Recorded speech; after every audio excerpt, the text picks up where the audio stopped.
জুলাই গণঅভ্যুত্থানের পরে আমারও পরিবর্তন হয়েছে।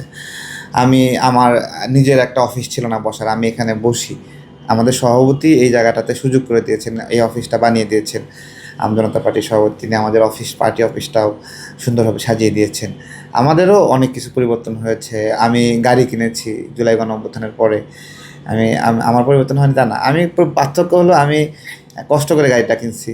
ঠিক আছে? ফল বিক্রি করছি, মধু বিক্রি করছি। আমি আমার ইনকাম দিয়ে করার চেষ্টা করছি। এটার যে কোনো রাষ্ট্রীয় তদন্ত হতে পারে। আমার সমস্যা নাই। আমি এটা কিনছি কষ্ট করে। আমার আমার ভাগ্যের পরিবর্তন হইছে। কিন্তু যে জায়গাতে আপনি প্রশ্নটা ঠেকাতে যাচ্ছেন, আমি আমি মিন করেছি যে যে আঙ্গুর ফুলে কলা গাছ হ্যাঁ, হওয়ার মতো যে যে অনেকের আঙ্গুল ফুলে কলা গাছ হওয়ার যে বিষয়টা মিন করছেন, যে আমাদের এখানে জুলাইয়ের পরে রাষ্ট্রের বিষয়গুলো কিভাবে হইছে, মানে ফাংশন করছে, যে যারা দায়িত্বে আছে বিভিন্ন পদ পদবিতে, এদেরকে এরা আওয়ামী লীগের দোসর, এদেরকে সরাতে হবে, এই ধরনের একটা ন্যারেটিভ তৈরি করে এনসিপির ছেলেপেলে, এবং মব সৃষ্টি করে সাদা কাগজে দস্তখত নিয়ে বিভিন্ন জায়গায় প্রিন্সিপাল, অধ্যক্ষ, বিভিন্ন অধিদপ্তরের প্রধান তাদেরকে অনেকটা মবক্রেসি করে তারা সরায় দেয়। এই সরানোটার উদ্দেশ্য আওয়ামী লীগের দোসরদের সরানো, বিষয়টা মোটেও এরকম ছিল না।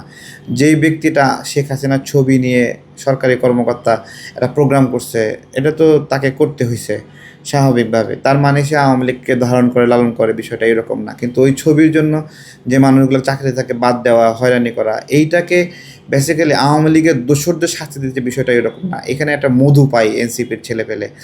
মধুটা হলো যে একজনকে সরালে তো আর একজনকে নিয়ে আসবে, 10 কোটি, 2 কোটি, 5 কোটি, 100 কোটি টাকা লেনদেন হবে। এই যে একটা বিরাট একটা জায়গা, এই জায়গাটাতে ওরা খুব ফাংশন করছে। এটা কিন্তু মাননীয় প্রধানমন্ত্রী তারেক রহমানের সময় আপনি এটা খুঁজে পাবেন না। এটা খুব টাফ হয়ে গেছে। এখানে দেশ বিদেশ থেকে বিভিন্ন জায়গা থেকে অনেক আপনার হলো বিএনপিপন্থী মানুষ, জামাতপন্থী মানুষ বাংলাদেশে ঢুকছিল এই নির্বাচনের পরে, যে আসবে কোনো একটা তদবির করে একটা ব্যবসা নেবে, কাজ নেবে, বিভিন্ন কিছু নেবে। বিদেশ থেকে, আমেরিকা থেকে আসছে, লন্ডন থেকে আসছে, আইসে বহুত চেষ্টা করছে।